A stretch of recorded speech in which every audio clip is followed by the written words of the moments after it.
confidently in the direction of your dreams. Live a life you have imagined by Henry David Thoreau.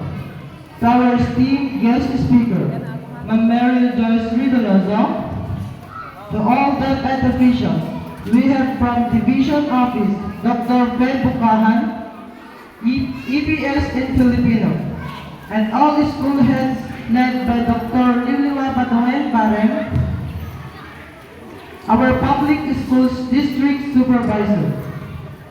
To all barangay officials, headed by our barangay captain, Honorable Nestor Bulukan, guests, parents, fellow completers, and graduates, a pleasant afternoon to all of you.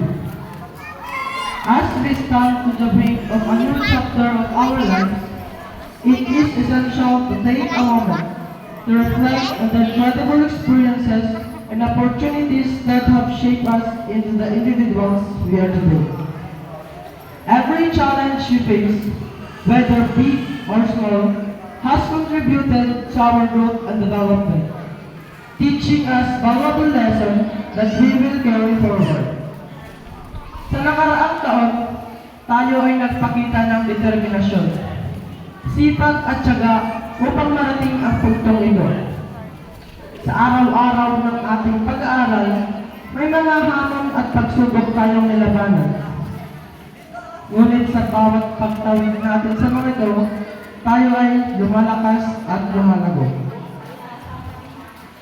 Hindi natin narating ang tagumpay na ito ng mag-isa.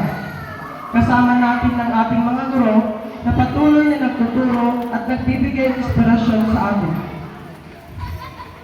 Kasama rin natin ang ating mga magulang, pamilya, kaibigan na hindi sumuko sa pagbibigay suporta at pagmamahal. Ngayong patapos na ang yugto ng grade 10, isa lamang itong simula ng mas malaking paglalakbay. Patuloy natin pagyamanin ang ating mga kaalaman, patuloy na magpursige sa pag-abot sa ating mga pangarap. Patuloy tayong maging inspirasyon sa iba. Sa aking mga minamahal na completers and graduates, sa ating pagtatapos, isang simpleng bagay ang nais yung bigyan ng pansin. Lapis.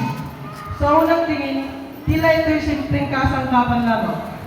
Ngunit sa likod nitong payak na nyo, nagtatago ang isang malalim na araw.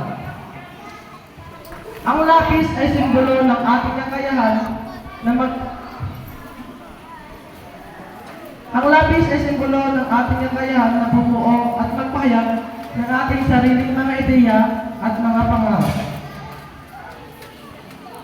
Tulad ng lapis, tayo rin ay may kakayahang magpalit at mag-iba upang maging mas matatag at mas maging makulay. Kada hakbang natin, tayo ay nagmumula sa isang simula.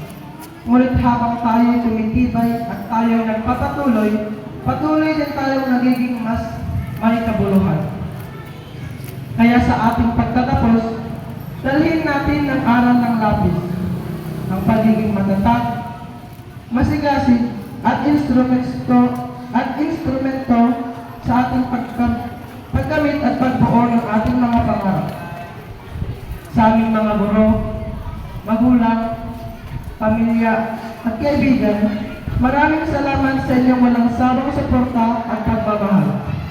Congratulations, Batch 2024! Patuloy nating ipagdiwang ang bawat tagumpay at patuloy na magtulungan tungo sa ating mga pangarap. Maraming salamat at mabuhay tayong lahat. Muli, isang mapagpalang hapon sa ating lahat. Thank you, Charles.